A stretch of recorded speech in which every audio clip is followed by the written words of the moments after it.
Piki mga nagpipick up ako ng some of lemon kasi hinog na siya. Sayang, hindi siya na-harvest. And take a look at this. May hinog na. Diba? So, I try to harvest kasi matutuyo lang siya. At ayan. So, I'm going to kuha lang sa kanya. Ayan. Dito naman may mga sili. So, right.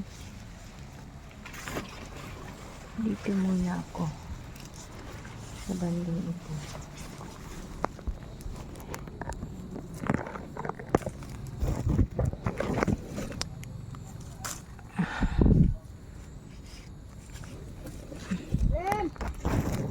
Namang kuning biyag ng kuwan. Bato nga okra ko siya. Hindi ang kuwan nagapat.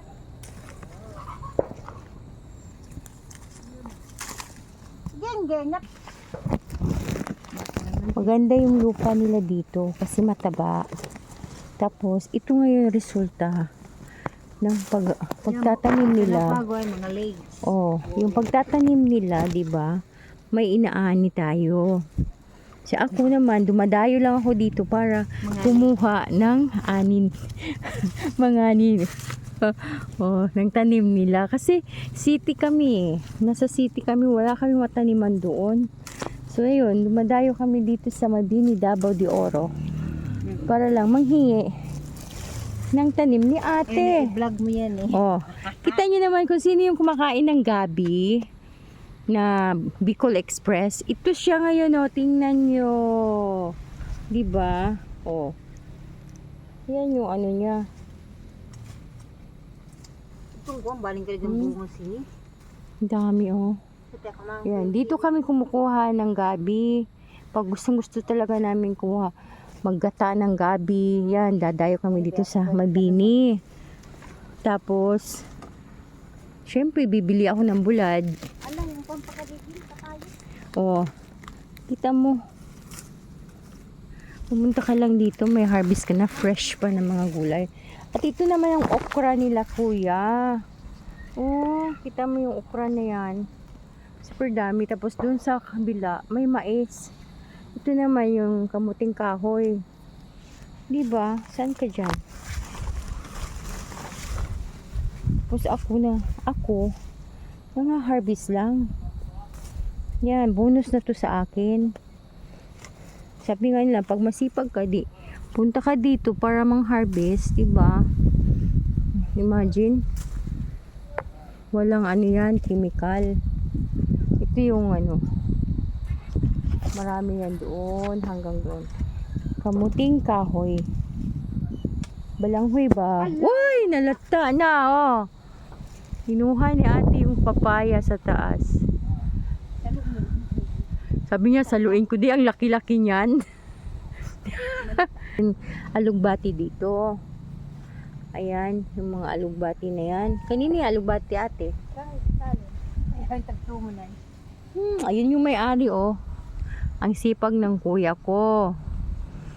Nagbubungkal siya ng lupa para sa kanyang talong. Ayan, wala siyang kamalay-malay. Wala siyang kamalay-malay na yan. Tawag yan, kamatis. Yan ay. Kamatis yan? Kamatis yan. Wow, ang kamatis niya. Ay, pwede makahingi ng kamatis na yan. Ganda-ganda, Ay, wala pang hinog. Hilaw pa lahat. Uy, kanindot, higa. Kuhan yun yung bunganan ba? Wow. Alam niyo kung bakit? Kasi yung anak niya, nag-aaral din ng agriculture. Kaya marami silang tanim na halaman dito. Green na green. Nakita nyo? Kita nyo guys, green na green. Nakakaingit, no? Ayun si ate, hindi niya abot yung ano. Oh, puno ng mangga yan. Mangga. Ano yan na mangga, ate? Hanggang Cebu. Mangga Cebu pala yan na mangga. Durian. Tapos yun doon, durian. Yan dyan. Yan. Pagod na mangga. Yan. Tapos ako ngayon, mga harvest ako ng tama na yung limon. Nakadami na ako ng limon. Yun oh, ganda ng ano. Kasi may durian dyan.